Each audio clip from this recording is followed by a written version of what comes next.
usually Already? just for a few seconds, or gives me a message sometimes saying I have to inform people that they're being recorded, which, I think that varies on a state-by-state basis, but like, hey, live from somewhere in Texas, what's going on, man? Before we get into anything, what you got? You got water, you got snow, what's your power bill look like? What's going on?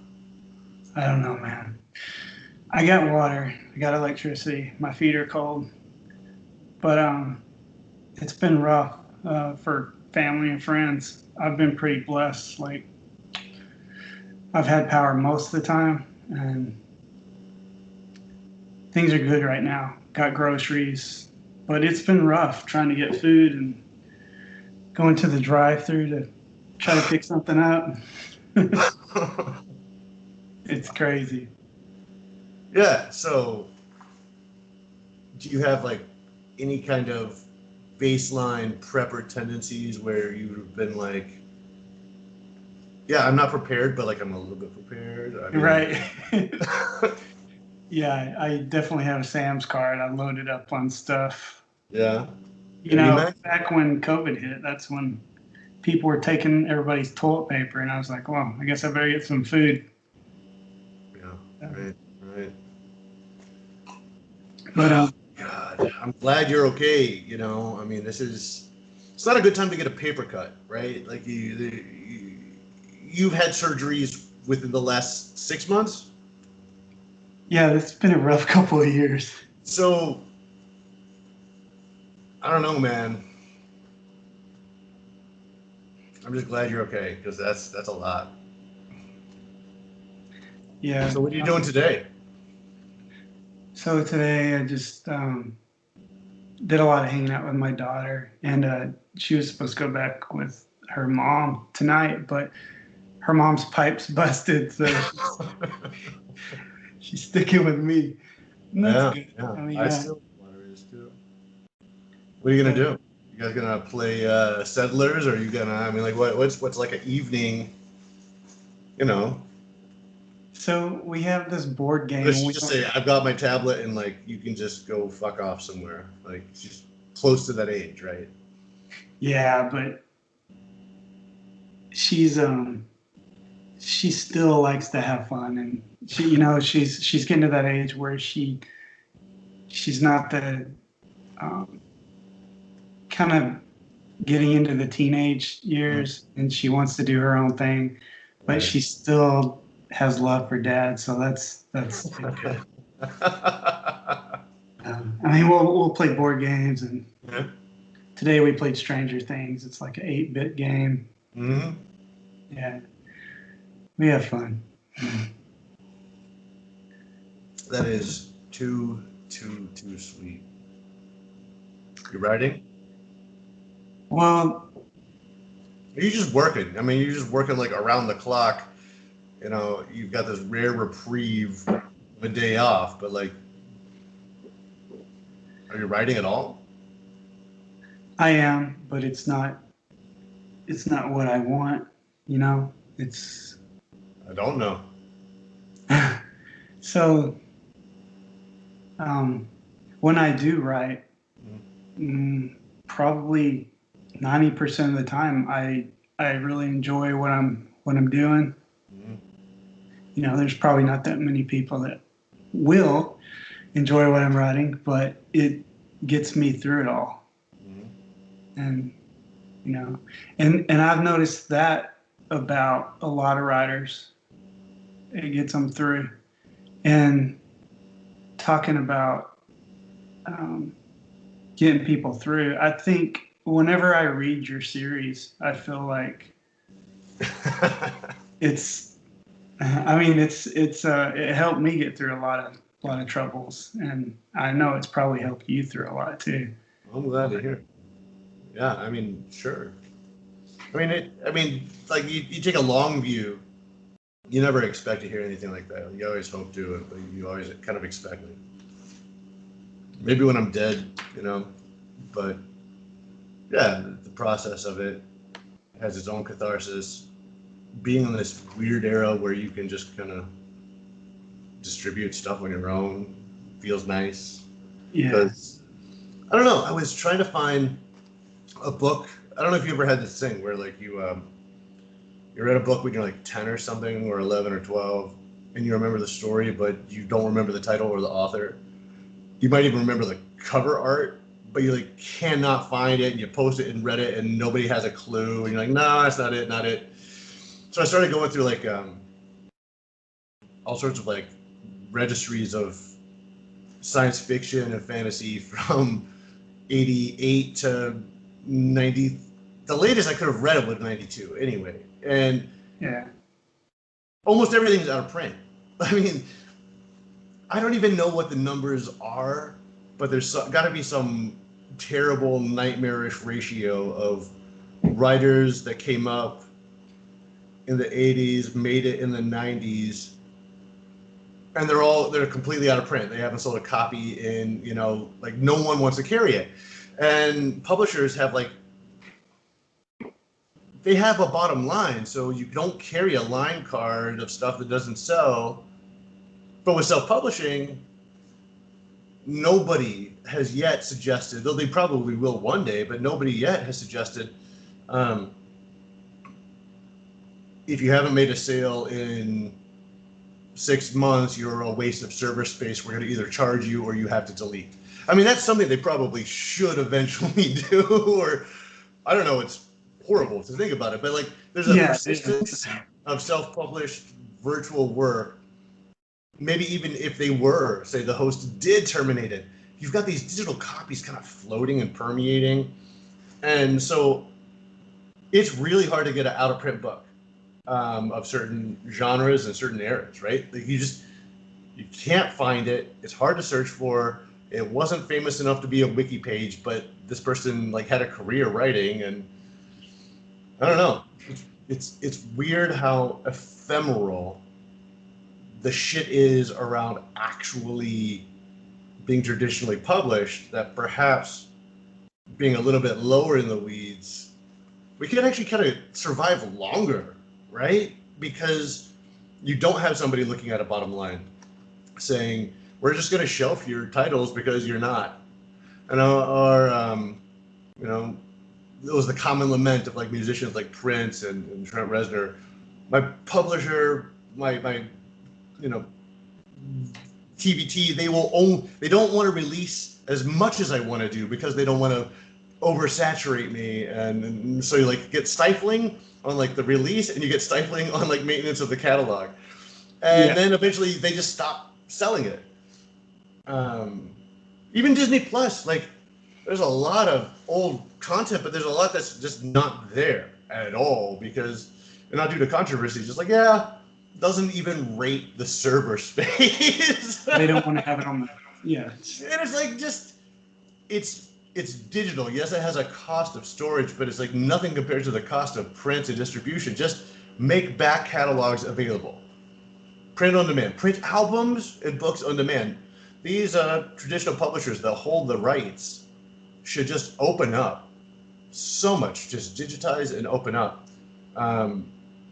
Because I would go back and buy a lot of this out of print stuff. I was trying to find Skin the other day. You were talking about Skin. I couldn't find it. I'll send you a copy. I've got two. I always keep two.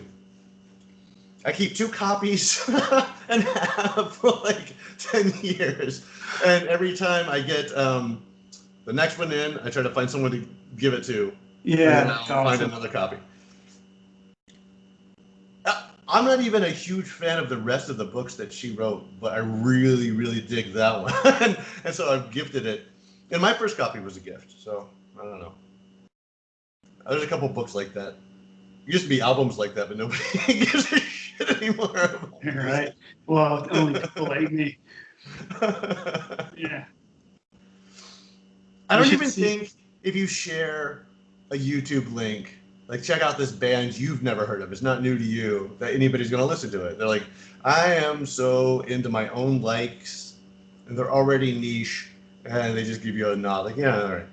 Yeah, they're on Spotify, and they just It is so weird how shitty music is being treated. It's bad. It's like poetry. You know, poetry used to be this national honor, this important role in society, and it's just like completely laughed at now, except within poetry where it's taken so seriously that it's not even fun. But I don't know, man. Music's kind of going in a weird place where the general respect towards musicianship is dropping, and there's only room for like a couple names, and if you're not one of those names, people just will not even listen. So many good albums came out last year. No play, you know, they don't appear on Spotify. Yeah. That's like your friend that was on a couple weeks ago. Seemed like a really interesting guy. I'd like to go see a guy play like that. A lot of my friends, they'll play like little coffee shops or at a bar. Yeah. I like doing stuff like that. But I like a lot of bands. There's a lot of good bands. There's new bands coming out, and there's nothing better than that feeling, right? Yeah. You stumble into a bar that you weren't planning on going to. They say there is a cover because there's a band playing. You say who, and you have no idea. And you go in, and there's two drummers. And they're both ladies who are drumming and also vocalists for the band. And you're like, what the hell is this? And within the first few seconds, you get the chills up your back. You're like, all right, this is why I left the house. The universe called me. Yes, we went to that crappy bar and then we ended up here, but like, this is the moment. And that's the thing about live music, that like the spontaneity of discovery was really much more of a turn on to me than intentionally buying tickets to a show, right? I was one of those people too that like laughed at Ticketmaster. Like, you can't sell tickets to a concert that I'm interested in going to, and you can't sell tickets to parties I'd ever go to. you know, you're not positioned for that. And if someone's going through you, then I don't want to go to that show. Yeah. Oh God, I have such a shitty knee-jerk reaction to things that have attained a level of popularity that they need the infrastructure to support them. Like, there's part of me that's always going to be 15. Like, no. Fuck Pearl Jam. Fuck Metallica. Like, why are you famous, you boring fucks? But then you have like bands like the Cocteau Twins. They had two drummers, right? Oh my God, what a band. There's stuff like that out there, and it's like Cherry Colored Funk. I think I listened to that, I don't know, like repeat. 16 hours repeat to try to write through a few scenes. Yeah. Yeah. Good times. I've been in a couple of their shows, front row. Oh, wow. Yeah. I used to go see bands so often, and now it's just the past couple of years, it's just kind of faded away because of all the trouble, but it'll be good to get back out there again. Yeah. Someday. What do you really want to see? Just not today. What's a high priority show you want to see? If I could see someone before, you know, yeah, I like a lot of female singers, and I like a lot of the old goth, and I like a lot of singer-songwriters. But if I had one to pick, I would probably go with The Cure, because that was my adolescence. Like when I was a kid growing up, it's so distinct. I mean, what a sound.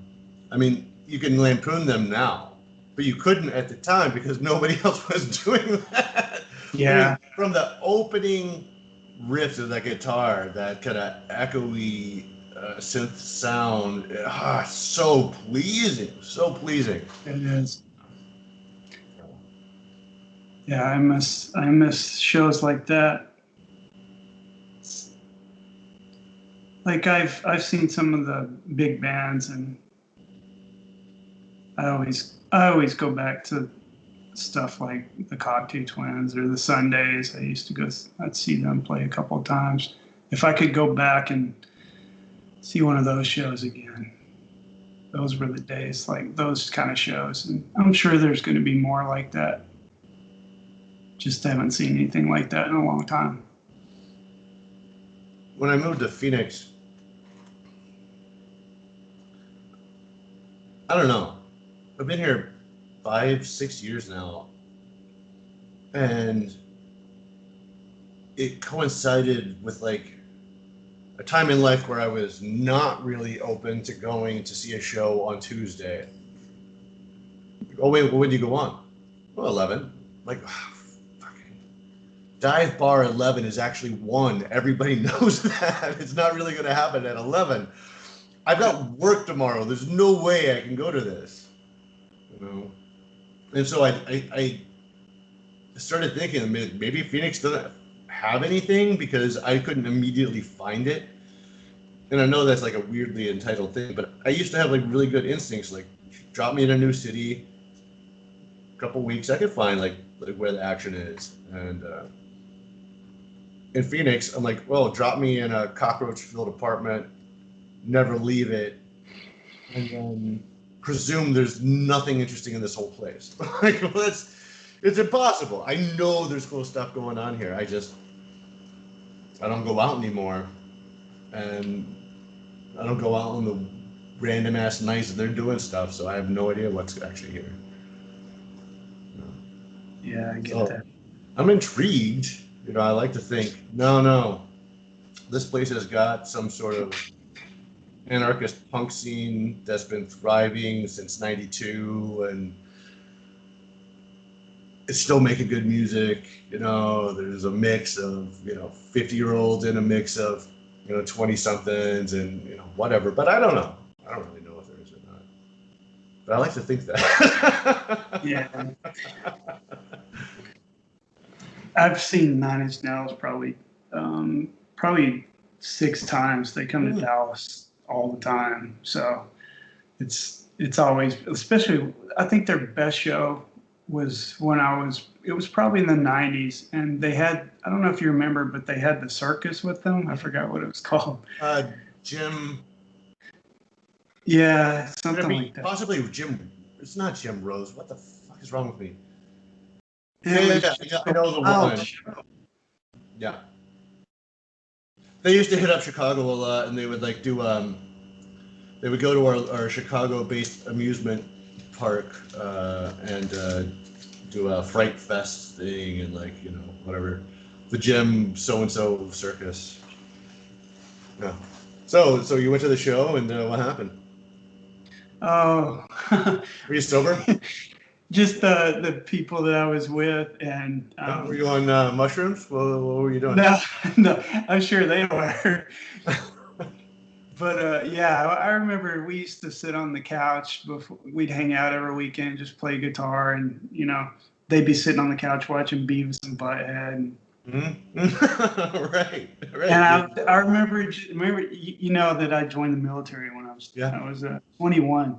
And I remember sitting on that couch with them. It was after a Nine Inch Nails show. We had just got back. And they're all just like spaced out. And I'm just sitting there and I'm thinking, I'm 21. I got to do something with my life. What am I going to do? Because I had dropped out of college because I moved out my parents when I was 17, right after I graduated high school. And so I was trying to pay bills and go to school. Right. And work was taking over. You're doing that physical labor, and they're like, they want you those hours.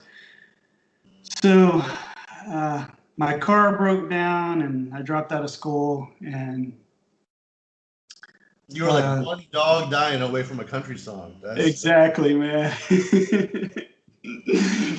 I was there, but then I joined the military, got through that, and I saw a lot of things that it made it worth it. Like, you know what I mean? And I could have, when I got home, I could have went to school full time, but I chose other things. Yeah, well, right on. Well, we don't really get to choose. We don't really get to choose. I'm not like super into some sort of absentee clockmaker predestination bullshit, but there's like this stupid pendulum. It's like during this period, you actually have no choice. It's going to be a bunch of stuff that just happens. And then like over here, you get one little second, make a bunch of decisions. They're all critical. And then whoop, back to like, no, now you're just riding this wave of stuff.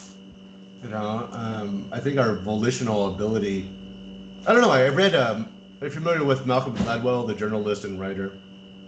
He kind of does these like interesting pop sociology research things that kind of takes research and makes it palatable for reading and podcast. We did a book on outliers of folks who either fall within or outside of bell curve trends, and like try to piece together like what is it, the stuff that we chalk up to luck or chalk up to birth order or chalk up to like other kind of circumstance, but you actually start to see patterns when you examine data, and his whole book like examines those patterns that born within certain months in Canada you're going to be better at hockey than other months. Why? You're going to have this 6 extra months of training versus your peers, so your peers will never ever be inducted in the Hall of Fame. You want to see the birth analysis on the Bill Gates, right? And it's not just a matter of, hey, born to middle class parents, but like you start to see these absurd patterns that you couldn't even game. You cannot game the system. He just can do it backwards, and then see commonalities. And on one hand, it's talking about it through the lens of success, whatever the hell that is. But I think it applies equal measure to like everything else, that we have like a little bit of volitional control in a whole bunch of circumstance, and I don't know. And those circumstances can be blessings, they can be curses, like it can be completely ambiguous and like hard to know what to make of them. But all I'm trying to say is, I hear you say should, or you were planning to, or whatever, like as if there was a plan, a man with a plan, a Canal of Panama, whatever. No, you did exactly what you were supposed to do. And that's why you're here now. Yeah. Jason might not have been here had any single thing happened a little bit differently. It's that wheel. Mm-hmm. Yeah. So I haven't thanked you for everything. Thank me for what? Well,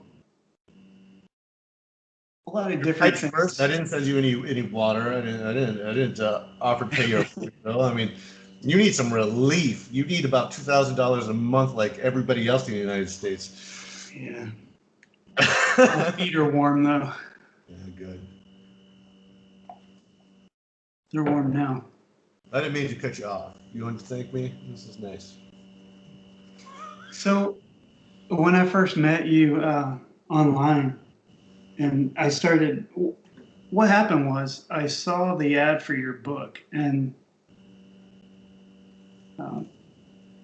just in the plethora of ads out there, I was like, this one's mine. It's coming to me, and then I got into it, and after I read Little Demons, and then I think the first evidence, I was like, wow,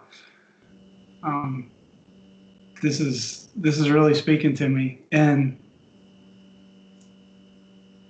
as far as the way you worked in the social critique, because I know you probably don't want to talk about this stuff. No, please. I'm just massaging my hand because I have stupid arthritis and I have to rub my hands. Go ahead. Okay. Wait.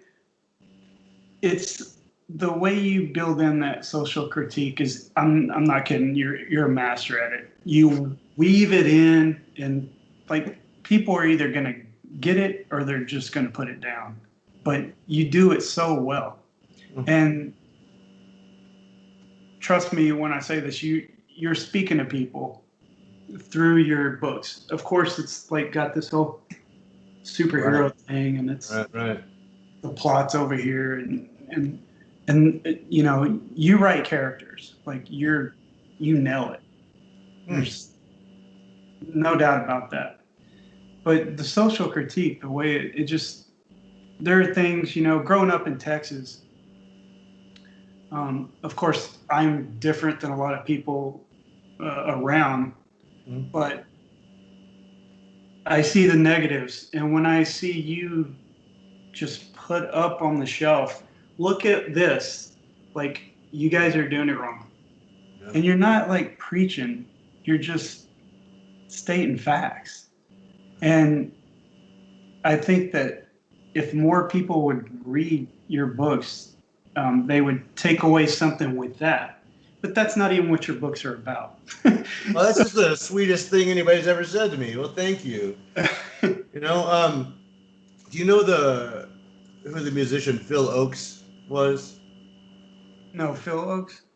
Phil Oakes. Yeah, he was a folk singer, and he did some political troubadour kind of stuff. I don't know why he's not like known as well as like a Guthrie or something, you know, but like he was really amazing. You know, my grandma used to sing this song called The Highwayman, which is an adaptation of the classic poem. And, you know, she would sing it with a banjo, and my uncles would sing it sometimes with a banjo too. And his version of The Highwayman is amazing, but he also did this other song called Here's to the State of Mississippi. And he sings it, you know, here's to the land of Mississippi, the land that you tore the heart out of. And he just extols all the beauty he's ever seen in Mississippi, because he loves it. He loves Mississippi. Yeah. He loves the people and the country and the rivers and the swamps. But this is what you did to Mississippi. And then he just puts it all in it, you know. And so it's like that kind of like, I just wanted to write it that, yeah, I'm mad, but I also love you. Like, I fucking love you, and I wouldn't be this upset if I didn't. You know? Maybe some of that preachy voice or an angry voice, too edgelord voice is like, well, you're not showing how much you love them too. You know? We're messed up people. Yeah. But we gotta love each other. You know? So I try to bring that in there, I think. Or at least I think about that song a lot when I'm writing. Like, how do you get that good balance? You know? Yeah, that's what it is. It's a good balance. It works perfectly. Like, I wrote a story once, and it was a comedy, and like I was going after, you know, the Capitol, the whole Trump thing, and right. It was supposed to be a comedy, and right. The dark comedy. Yeah. I did some things wrong, because trying to be funny, and I'm like, I'll make fun of the hillbillies, I'll make fun of these people, this and this and this, and then I took a step back, and I'm like, well, that's not right. Like, you can make it funny without like taking shots at everybody. So yeah, but you don't know until you write it. I mean, yeah. I keep a running, never to be published.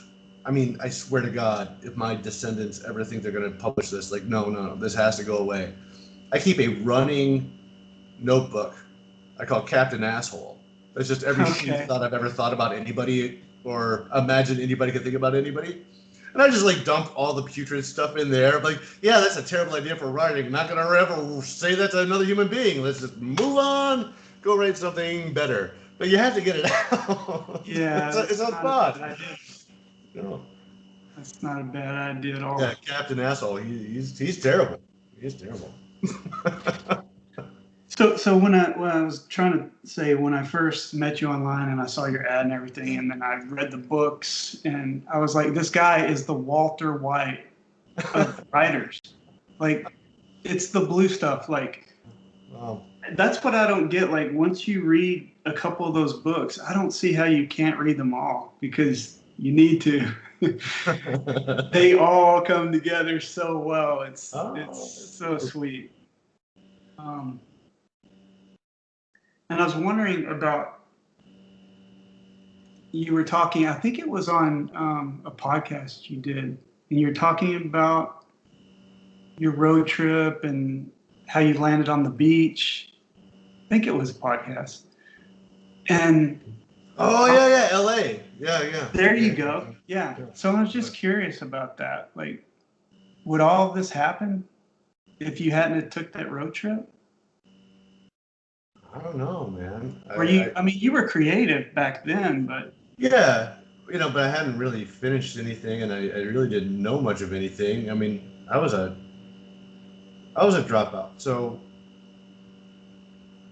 much like you, 16, 17, went on my own. Wasn't a runaway. There was just like nobody there. Probably kind of like yours. You're like, there wasn't a call to Child Protective Services or the police. My son has run away. It's like, no. She gone. Nobody knows. So shit's just getting thrown out of that apartment by the landlord, and there's no one there to collect it. So nobody was looking for me. And I ended up having 3 roommates in a 2-bedroom apartment in a little town outside of Chicago called Sugar Grove, not far from Aurora of Wayne's World fame. And 3 of us were just acid heads, just listening to wild music, playing Nintendo, and taking round robin on who gets a bedroom versus has to sleep on the couch, And when it came time that everybody was approaching 18, one of them went into the Army, one went into the Navy, and I was going to go into the Marines. It was like we just had literally no future. They finished high school. I didn't. Didn't seem to like be that much big of a barrier. I was going to make it, and I had some autoimmune issue flare-ups, and even though it was on my path, they're like, "No, you can't join the military. Sorry." And I was like, "God damn it! I have to get a job. What am I going to do?" They ended up having kind of very mixed experiences. My friend that went to the Navy became at the time he was became a nuke.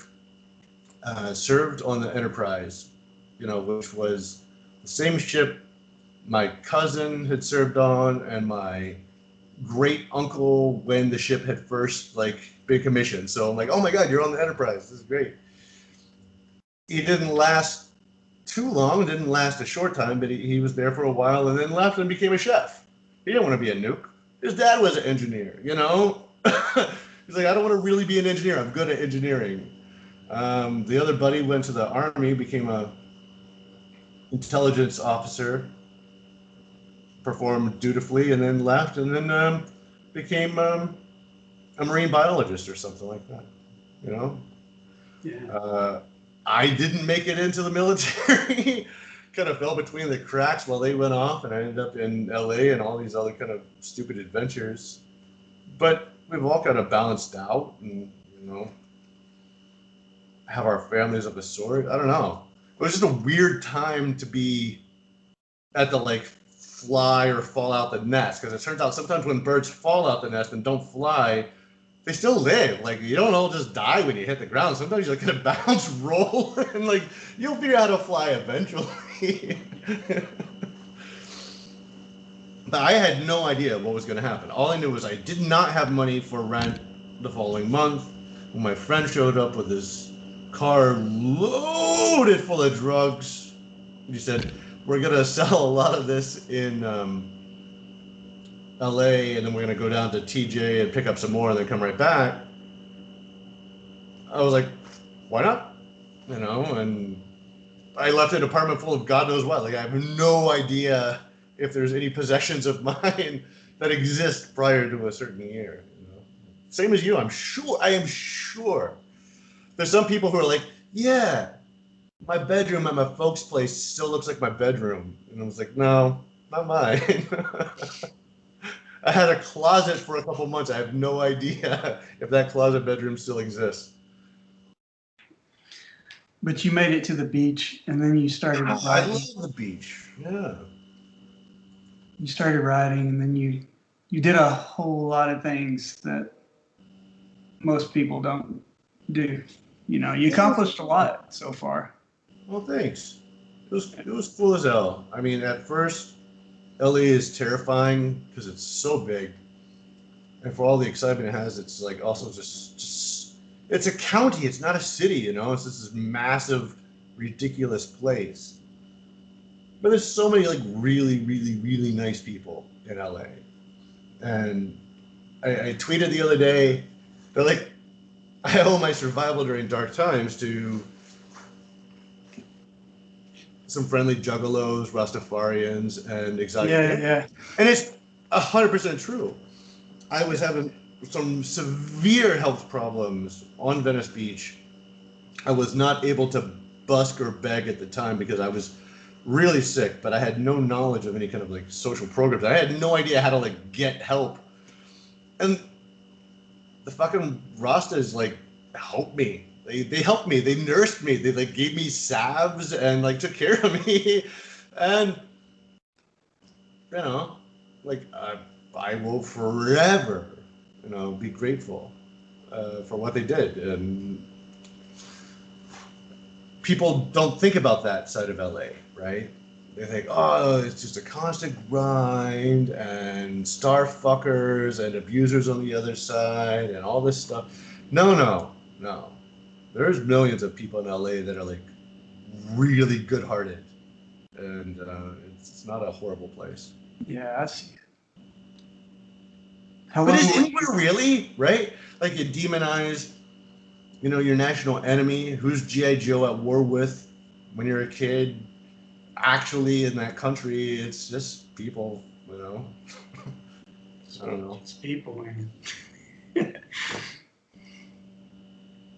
So, whenever you were working with the Crow Nation, Oh, yeah. did you achieve anything other than, like, I know that's when you started working on your book and everything, but So the nature of my work was it was a will writing internship, and there's a nexus of three types of laws that impact indigenous peoples owning property, landed natives in the U.S., and that's the state law of their probate system, the tribal law of their probate system, and then an American Indian Probate Reform Act by the feds. And depending on who owns particular parcels, you can have like these wildly different results when you go through probate. Cases of intestacy can passing without a will can be catastrophic. It's led to the destruction of like a lot of what people think of as a reservation. Like tribally held property is not some singular freehold that just gets to exist in perpetuity. Like individuals own these parcels, and you can sell different pieces. So you have a checkered board where state law applies within the black squares and tribal law. It's terrible. It can be really, really bad, and it's incredibly hard to navigate. People think you need TurboTax to do your taxes, to write a will in Indian country for natives with land held in trust by the feds. It's really complicated. There's a lot of tribes that don't hold land. There's a lot of tribal members that don't hold land in trust. But like in this case, the whole mission of this program was to assist individuals in writing their wills. But with the Apsáalooke, the Crow Nation. Speaking of death is not a thing you do, and it's certainly not something you're going to do with an elder. Like, you don't come up and say, "Hi, are you interested in speaking about your will today? We understand that someday you might die. You're old as fuck." Like no, you don't say death. Like, you cannot invoke death. You'll be kicked out of the senior center, and you might set up shop in your little legal office in Billings, but no one's going to come to it. Like, you have to be really, really sensitive to the culture and to the individual families and like what's going on. So yeah, we successfully executed a few wills and rehabilitated the reputation of the program, and I think it got extended for a while, and it was really cool. It is beautiful. It's beautiful. Beautiful country, enormous. Everything is these glacial carve-outs, these crevasses, and these high plains, and hailstorms, and iridescent skies. I mean, it is incredible. Hitchhikers who are hitchhiking through a legitimate way of transit, because, and I picked up hitchhikers and like, yeah, where are you going? It's like, oh, I'm going to my aunt's funeral. I'm like, all right, I'll take you. Like, you just it is a beautiful res, and the Crow people are wonderful, gracious hosts. They were so good to me.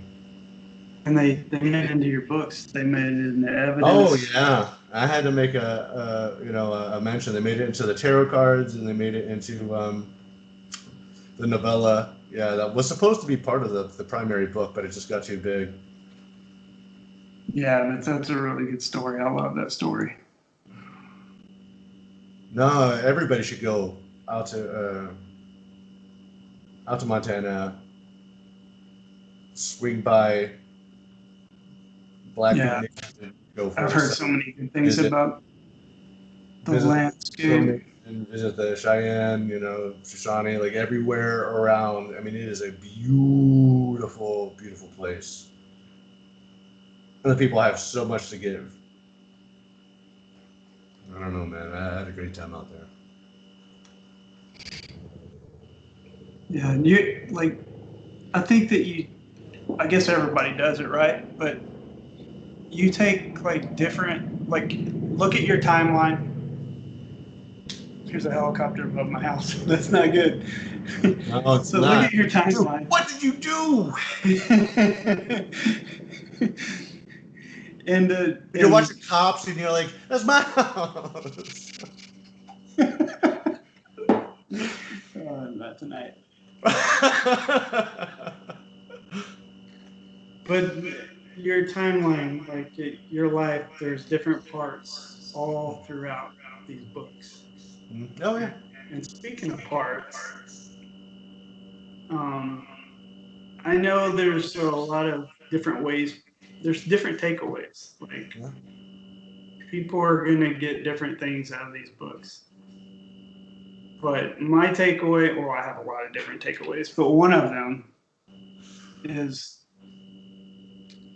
you have all these parts, and at the end of the day, it's integration and healing is very important. It's like a big deal. Yeah. But there's a lot of metaphors and there's some stuff. Your books are so wild. I don't really have anything to compare them to, but my favorite television series of all times is Twin Peaks, and oh yeah. I think episode 8 a couple of years ago blew my mind. It was awesome. But there's a lot of wild stuff in your books. I wouldn't say it's Lynchian or whatever you want to call it. Why not? I mean, don't you think there's some wild stuff in life? I mean, okay. Conspiracy theorists get this bad rap, and snow. Snow's real snow. You don't have to have a theory about that. But if a mountain range disappeared and reappeared somewhere a little bit further south on the map, and all of our memories changed except for a couple people's. Like, maybe that shit happens. Like, I don't know. I mean, it seems like the world is pretty big, and like all sorts of shit could happen, right? I don't know. Like, there's a certain amount of, is this a belief, or is this a mental health delusion I'm caught in the grips of, and there's nothing I can do about it? Yeah. And I think that's like part of the whole metaphor that I run through the whole damn thing, and it's one I don't have to solve for myself whatsoever. I don't even know how to begin to. I don't even know how to parse with friends, like, or a therapist. We're at the behest of our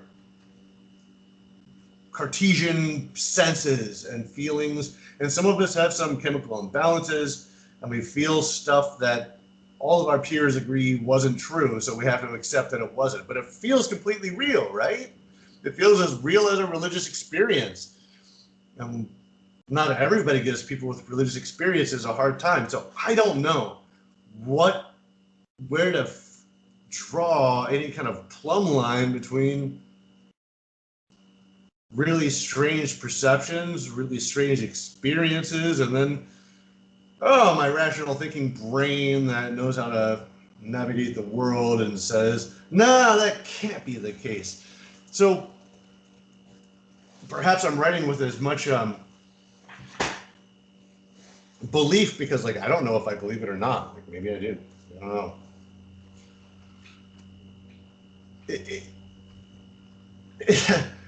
It seems like right on the cusp, right, of like a psychotic break to say, no, I really do believe in these alternate worlds, but I don't know. Yeah, it's a trip. It's kind of fun. Like, everything's really easy when the lights are on and power works.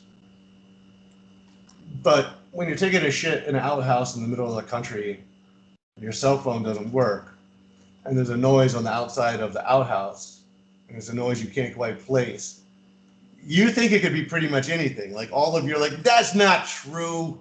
I went to Snopes. Snopes says that's not true. There is no such thing as chupacabra. It's like, yeah, well, you're in an outhouse. Or dancing with a Mothman. You know, like, you don't know. So, I don't know. I just like to put that out there. Man, you are excellent, and only a portion of that I can attribute to, like, the fact that you say really nice, very kind things about my books, and you really get it in, like, a similar way as I ever hoped anybody would get it. There's some, like, I got a really positive 5-star review once where somebody said, "This is so silly. I laughed the whole time. I love this." They really liked it because it was silly. They're like, cool. I didn't mean for it to be so silly. But, like, you liked it and you thought you got your money's worth. But, like, I had my own interpretation, and you know, you coming back with me was like a lot of the same kind of stuff that I groove on.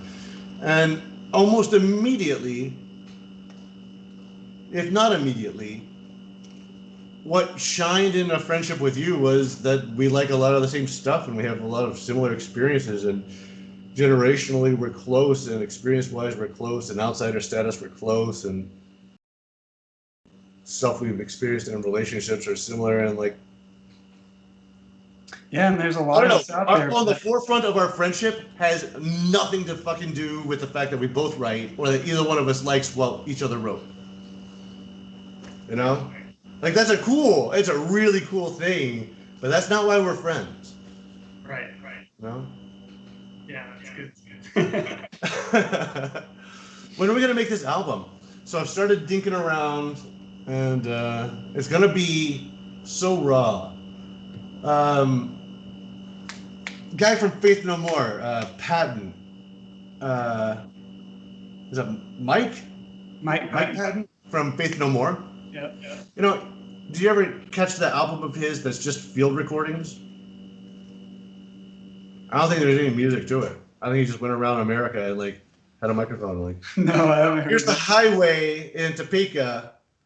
You know, it's 1998. It's 2 p.m. and here's the, you know, just field reports. That's nice.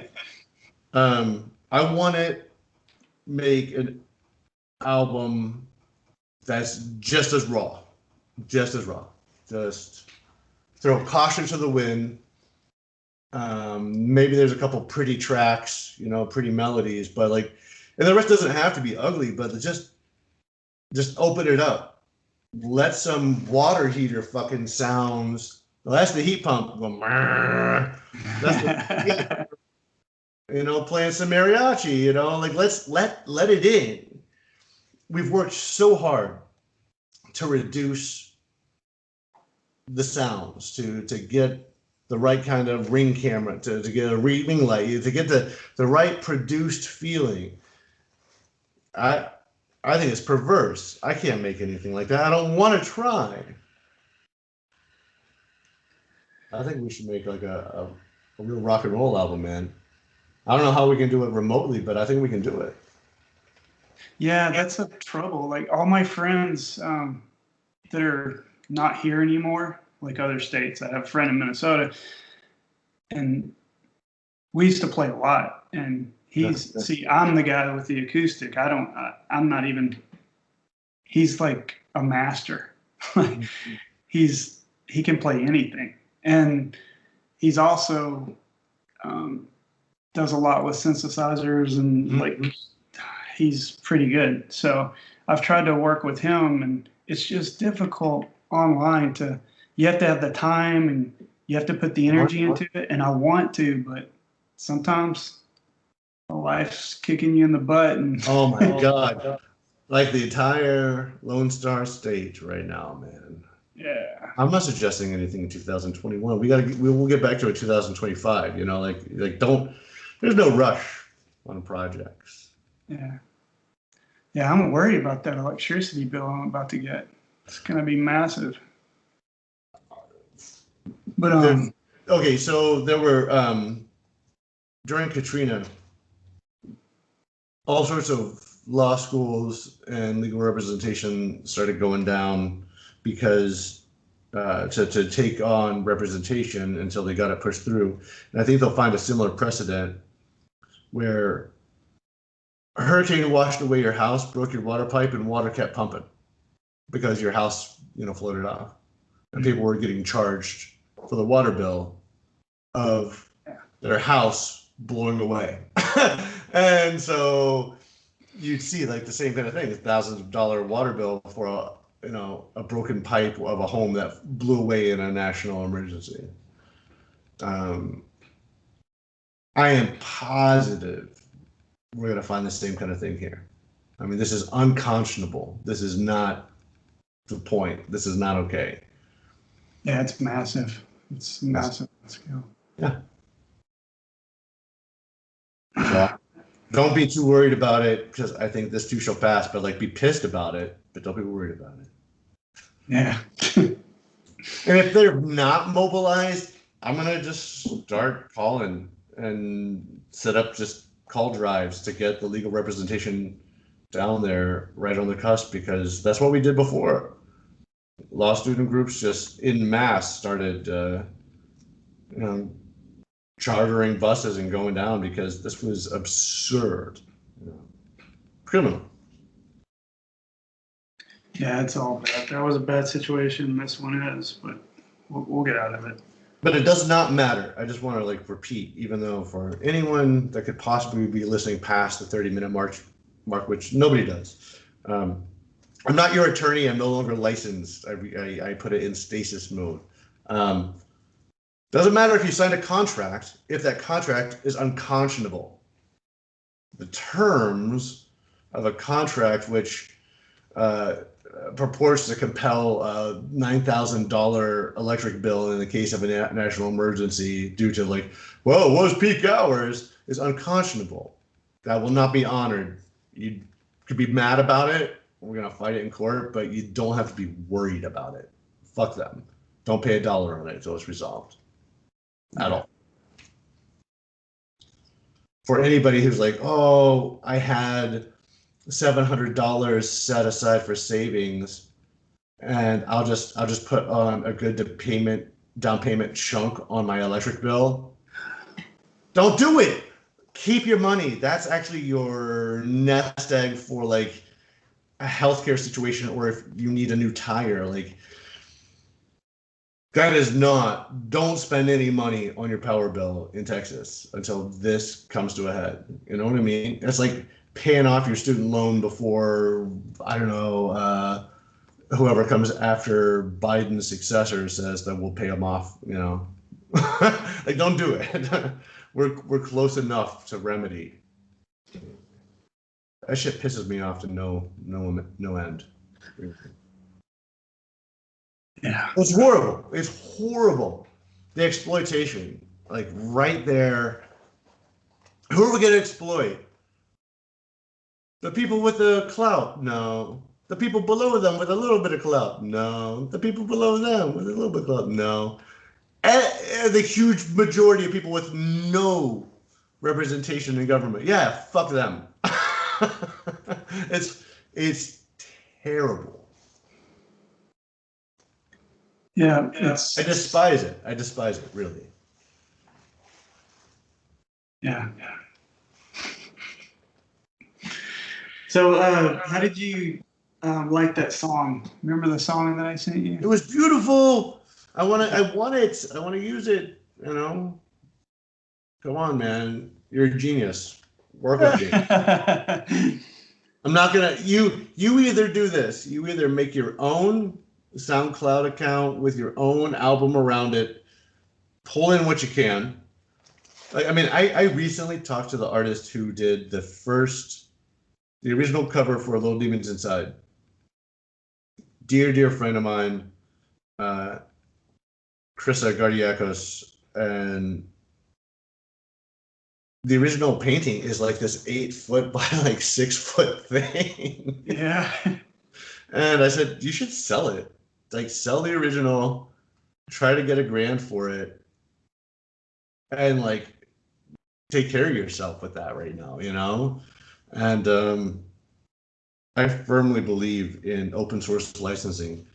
You want to make a derivative work around anything I've done, whether it's character art or music, give me attribution and then run with it. Like, you want to perform this locally or in an adapted scene, knock yourself out, give attribution. That's open source license. You can make any changes, any additions you want, make any albums around it, any derivative works. I thoroughly love that. And if you could make some money off of it, good. It's all yours. It's I don't need it. It's all yours. Yeah. I hope. I mean, if this could become a cottage industry for somebody, God bless them. I thought it might happen, and then 2020 happened, and it was really confusing and kind of broke that chain of reaction. But that's probably for the best too. I spent a lot of time just thinking and feeling.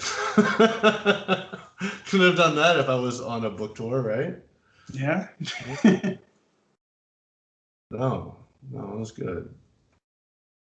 I don't believe like everything for a reason, because like some shit's just so shitty that there's no reason for that. No, I don't believe shit either. But I've had a lot of stuff that became a good thing over time. Not everything, but I've had a lot of it. I was thinking the other day about how many people and children like are born to a life of misery and then pass before they've really experienced any moments of like beauty or joy or happiness, And like that notionally offends me, I think almost maybe more than anything else, because politics are always going to be shitty, and collective action problems of like how do people get along, it's always going to be shitty. But at least we can say, whenever you're born generationally, barring some major priority exceptions, there's like a moment where you can like, yeah, taxes are high and our enemies are invading, but you know, the bread is good today, or like whatever. There's like moments of like happiness, little pockets of like secret romances or whatever. I'm not trying to like romanticize some of the shittier parts of human history, but there are so many people that continue to be born into pain and pass within like their first 12 years, never having experienced anything good, you know? Yeah, it's shitty. And it's like, this place isn't all bad and you've got none of the good the whole time you're around. Because I can't imagine fixing all the world's woes, but that should be fixable. Like, that's such a... Shit like that should be fixed. Yeah. But how do you fix it when you got people locking people in cages? And You know, I think that's been on my mind like nonstop, you know. but you can't get it out of your mind. I can't. But How's everybody doing with the snowstorms? You know, like some of these detention centers are in Texas. Some of them are in New Mexico and stuff. Like, how's everybody doing with COVID? For the love of God. By extension, all U.S. citizen prisoners in prisons and jails. So you committed a felony. If it was a death sentence, they would have killed you. It wasn't, so now they're killing you with COVID. Like, what the fuck? yeah, I don't know, man. there are some teenagers locally in a detention center, and the heater went out. Yeah. And I hope they got them out of there, but stuff like that drives me nuts. I mean, It's putrid. It's putrid. You know, I have like a certain like melancholy spirit where I'll feel like sad for like all the beautiful things that were ephemeral in life that passed on. You know, kind of like some sort of Tolkien-esque, the elves have left the world kind of magical shit. But then when you look at like exactly what's happening today and just how inhumane it is, I don't know. It's bad. It's bad seeing. yeah, Anyway, changes come. I really, really, really appreciate you. You're a bright and shining star. You're a fantastic writer.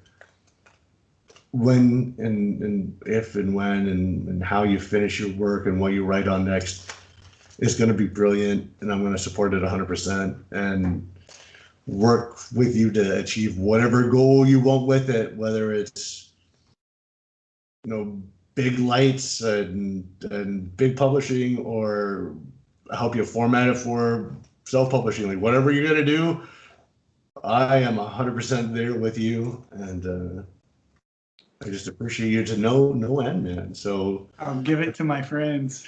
I like your thanks. Right. I like your thanks, but you know, I owe you same amount of thanks back, man. Just Yeah, I hear you. I needed it. It was a bad time, and you were there. So I gotta go. I gotta wrap this up. But thank you. It's good to see you, man. See you soon. Bye.